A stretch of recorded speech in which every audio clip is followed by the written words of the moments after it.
లెబనాన్లో ఇజ్రాయెల్కు వరుసగా ఎదురుదెబ్బలు తగులుతున్నాయి. లెబనాన్ను ఆక్రమించుకునే క్రమంలో ఇప్పటి వరకు సుమారు 13 మంది ఐడిఎఫ్ సైనికులను కోల్పోయింది ఇజ్రాయెల్. కాగా ఇజ్రాయెల్ ప్రధానమంత్రి బెంజమిన్ నెతన్యాహు వెంటనే లెబనాన్ రాజధాని బీరూట్ను ఖాళీ చేసి వెళ్లిపోవాలని ఆదేశించడంతో గత ఆదివారం నాడు ప్రజలు తమ కుటుంబాలను తీసుకుని సురక్షిత ప్రాంతాలకు పరుగులు తీశారు. కాగా ఇజ్రాయెల్ ఆదివారం నాడు 900 సంవత్సరాల అతి పురాతనమైనటువంటి బ్యూఫోర్ట్ కోటను స్వాధీనం చేసుకోవడం కీలక పరిణామంగా చెప్పుకోవచ్చు. కాగా హెజ్బొల్లా మిలిటెంట్లను ఏరివేస్తామని చెప్పి ఇజ్రాయెల్ ఒక సార్వభౌమిక దేశంలోకి చొరబడి విచ్చలవిడిగా దాడులు చేయడం దారుణం. రాబోయే రోజుల్లో లెబనాన్లో నెతన్యాహు మారణహోమం సృష్టిస్తాడని బీరూట్ ప్రజలు భయంతో వణికిపోతున్నారు.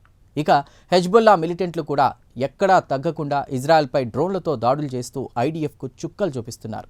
కాగా ఈ డ్రోన్ దాడిలో ఇజ్రాయెల్కు చెందిన ఎలైట్ కమాండో 20 ఏళ్ల ఆడమ్ జుర్ఫాటీ ప్రాణాలు కోల్పోయాడు.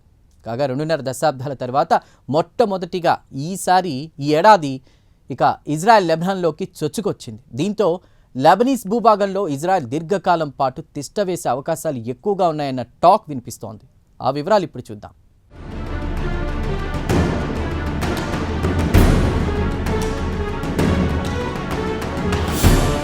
ఇస్రాయెల్ లెబనాన్ యుద్ధంలో పరిణామాలు శరవేగంగా మారిపోతున్నాయి. ఇక ఇస్రాయెల్ ప్రధానమంత్రి బెంజమిన్ నెతన్యాహు దక్షిణ లెబనాన్లో హెజ్బొల్లా మిలిటెంట్లను ఏరివేస్తామని చెప్పి దక్షిణ బీరూట్లోకి తమ సైనికుల్ని పంపించాడు. వెంటనే ప్రజలను ఖాళీ చేసి వెళ్లిపోవాలని ఆదేశించాడు. దీంతో బీరూట్ నగరం పూర్తిగా ఖాళీ అయిపోయింది. ప్రజలు గత ఆదివారం నాడు తమ కుటుంబాల్ని తీసుకుని కార్లో, బైక్లపై సురక్షిత ప్రాంతాలకు పరుగులు తీశారు. ఇక ఇస్రాయెల్ సైనికులు గత ఆదివారం నాడు లిటానీ నది దాటి 900 సంవత్సరాల పురాతన కోట బ్యూపోర్ట్ ని స్వాధీనం చేసుకుంది. అయితే ఇక్కడ అసలు విషయం ఏంటంటే ఇటు ఇరాన్, అమెరికా మధ్య కాల్పుల విరమణ ఒప్పందం కొనసాగుతున్న విషయం తెలిసిందే. దీంతో పాటు ఇస్రాయెల్, లెబనాన్ మధ్య కూడా కాల్పుల ఒప్పందానికి ఇరాన్ పట్టుబడింది. ఇరాన్ డిమాండ్కి ట్రంప్ తలొగ్గి ఇస్రాయెల్, లెబనాన్ల మధ్య కాల్పుల విరమణ ఒప్పందం కొనసాగుతోందని ప్రకటించారు. అయితే ఈ కాల్పుల విరమణ ఒప్పందాన్ని ఇస్రాయెల్ ఉల్లంఘించి దక్షిణ బీరూట్ పై బాంబుల మోత మోగిస్తోంది. అమాయకులైన ప్రజల ప్రాణాలు తీస్తోంది.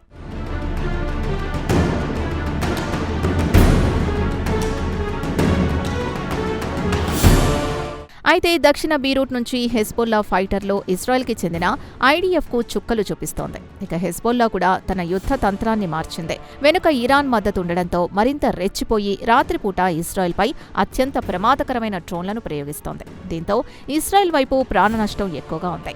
తాజాగా హెజ్బొల్లా దెబ్బకు ఇజ్రాయెల్కి చెందిన ఎలైట్ కమాండర్ 20 ఏళ్ల ఆడమ్ జుర్ఫాటీ ప్రాణాలు కోల్పోయాడు. కాల్పుల విరమణ ఉల్లంఘన తర్వాత నుంచి చూస్తే ఇప్పటి వరకు సుమారు 13 మంది వరకు ఇజ్రాయెల్ సైనికులు ప్రాణాలు కోల్పోయారు. ఇక హెజ్బొల్లా డ్రోన్లతో ఇజ్రాయెల్ సైనికులపై విచ్చలవిడిగా దాడులకు పాల్పడటంతో ఇజ్రాయెల్ ప్రధాని బెంజమిన్ నెతన్యాహు మే 30వ తేదీన అత్యవసర సమావేశం ఏర్పాటు చేశారు.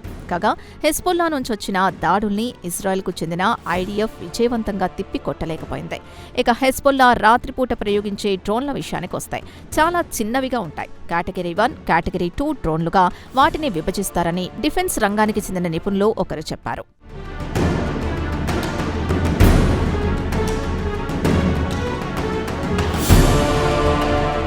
ఇక హెజ్బొల్లా రాత్రిపూట డ్రోన్లతో ఇజ్రాయెల్పై దాడులు చేయడంతో ఇజ్రాయెల్ దిక్కుతోచని పరిస్థితిలో పడిపోయింది. కాగా హెజ్బొల్లా యుద్ధరంగంలో వినూత్నమైన పోకడలకు తెరతీసింది. కాగా ఇరాన్ నుంచి ఈ కొత్త మెలకువల్ని లెబనాన్ తెలుసుకుంది. ఇక లెబనాన్ నుంచి వస్తున్న డ్రోన్లను అడ్డుకోవడానికి ఇజ్రాయెల్ సైనికులు షిప్పింగ్ నెట్లతో పాటు సాకర్ నెట్లను కొనుగోలు చేసి హెజ్బొల్లా నుంచి వస్తున్న డ్రోన్ దాడుల నుంచి తప్పించుకోవాలనుకుంటోంది. హెజ్బొల్లా దెబ్బకు బలమైన ఇజ్రాయెల్ సైనికులు తమ వ్యూహాన్ని మార్చుకోవాల్సిన పరిస్థితి ఏర్పడింది. హెజ్బొల్లా నుంచి వస్తున్న డ్రోన్లను అడ్డుకోవడానికి ఎలక్ట్రానిక్ జామింగ్ లేదా తమ ఇన్స్టలేషన్ ముందు నెట్లను వినియోగించుకోవడం లేదా తమ వాహనాల ముందు నెట్లను వినియోగించుకోవడం చేస్తోంది. దీంతో డ్రోన్ దాడి నుంచి తప్పించుకోవడానికి ఇజ్రాయెల్ సైనికులు ప్రయత్నిస్తున్నారు. ఇక ఐడిఎఫ్ కూడా తమ వ్యూహాన్ని మార్చి రాత్రిపూట యుద్ధానికి సిద్ధం కావాల్సిన పరిస్థితి ఏర్పడింది. ఇదిలా ఉండగా హెజ్బొల్లా ఫైటర్లు రాత్రిపూట థర్మల్ కెమెరాలను వినియోగించుకుని ఇజ్రాయెల్ సైనికులపై దాడులు చేస్తున్నారు. దీంతో ఇజ్రాయెల్ సైనికులు కూడా తమ వ్యూహాన్ని బలవంతంగా మార్చుకొని తిరిగి రాత్రిపూట దాడులు చేయాల్సిన పరిస్థితి ఏర్పడింది.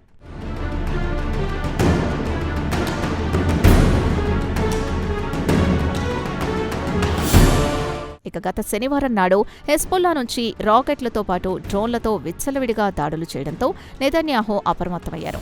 వెంటనే మిలిటరీకి చెందిన ఉన్నతాధికారులతో సమావేశమయ్యారు. అయితే వెస్ట్రన్ మీడియాలో వస్తున్న వార్తల ప్రకారం హెజ్బొల్లా నుంచి వస్తున్న డ్రోన్ల దాడిలో ఇజ్రాయెల్ కంగుతింది. దీంతో ఇజ్రాయెల్ లిటానీ నదిని దాటి గ్రౌండ్ ఆపరేషన్ మొదలు పెట్టాలా వద్దా అనే సందిగ్ధంలో పడింది. అదే సమయంలో ఇజ్రాయెల్ ఉత్తర ప్రాంతంలోని నగరాలపై రాకెట్లతో పాటు డ్రోన్లు వరదలా వచ్చి పడుతూ ఉండడంతో ఇజ్రాయెల్ సైనికులు షాక్కి గురయ్యారు. హెజ్బొల్లా నాయకుడు నమీమ్ కాసిం డ్రోన్లతో ఇజ్రాయెల్ సైనికుల అంతు చూస్తామని హెచ్చరించారు. ఇక దక్షిణ లెబనాన్తో పాటు లెబనాన్లో ప్రవేశించిన తమను ఏరివేస్తామంటూ బెదిరింపులకు పాల్పడుతున్న వారిపై తాము డ్రోన్లను ప్రయోగిస్తామని వార్నింగ్ ఇచ్చారు కాసిం. కాగా నెతన్యాహు కూడా హెజ్బొల్లా నుంచి వస్తున్న డ్రోన్లు అడ్డుకోవడం పెద్ద తలనొప్పిగా మారిందన్నారు. దక్షిణ బీరూట్ నుంచి వస్తున్న డ్రోన్లను డిటెక్ట్ చేయడం కూడా కష్టమని నెతన్యాహు కూడా అన్నారు.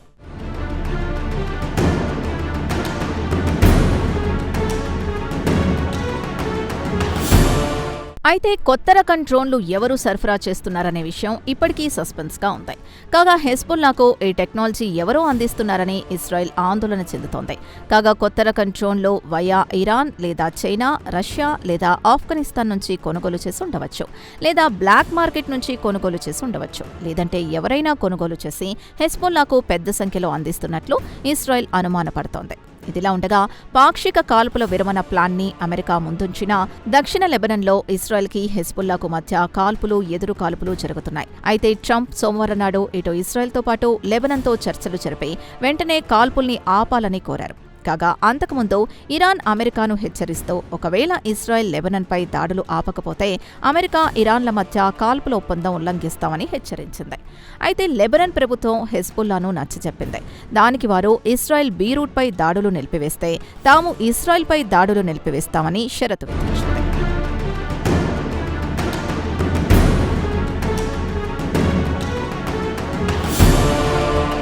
హెజ్బొల్లా ప్రతిపాదనకు నెతన్యాహు అంగీకరించారు. అయితే బీరూట్పై తమ దాడులు కొనసాగుతాయన్నారు. ఒకవేళ హెజ్బొల్లా తమ నగరాలపై, తమ పౌరులపై దాడులే కొనసాగిస్తే తమ సైనికులు దక్షిణ లెబనాన్లో ప్రవేశించి దాడులు చేస్తాయని హెచ్చరించారు. పేరుకే కాల్పుల ఒప్పందం తప్పించి ఇరు దేశాల మధ్య తరచూ దాడులు, ప్రతిదాడులు కొనసాగుతున్నాయి. కాగా హెజ్బొల్లా ఫైటర్లు మాత్రం దక్షిణ లెబనాన్కు చెందిన పట్టణాలు హద్దాదా, బయాడాలలో హెజ్బొల్లా ఇజ్రాయెల్ ట్యాంకుల్ని లక్ష్యంగా చేసుకుని దాడులు చేసింది. అలాగే మిస్సైల్స్, షెల్స్ తో దాడులు చేసినట్లు వెల్లడించింది. కాగా లెబనాన్ మంగళవారం తెల్లవారుజామున ప్రయోగించిన కొన్ని మిసైల్స్ ని ఇజ్రాయెల్ అడ్డుకుందని, ఎవరికి ఎలాంటి గాయాలు కాలేదని ఇజ్రాయెల్ ఐడిఎఫ్ తెలిపింది. కాగా లెబనాన్ కు చెందిన నేషనల్ న్యూస్ ఏజెన్సీ మాత్రం ఇజ్రాయెల్ నుంచి భారీ ఎత్తున మిసైల్స్ డెబ్బైనా పట్టణంపై వచ్చి పడుతున్నాయని, భారీ పేలుళ్ల శబ్దాలు వినిపించాయని తెలిపింది.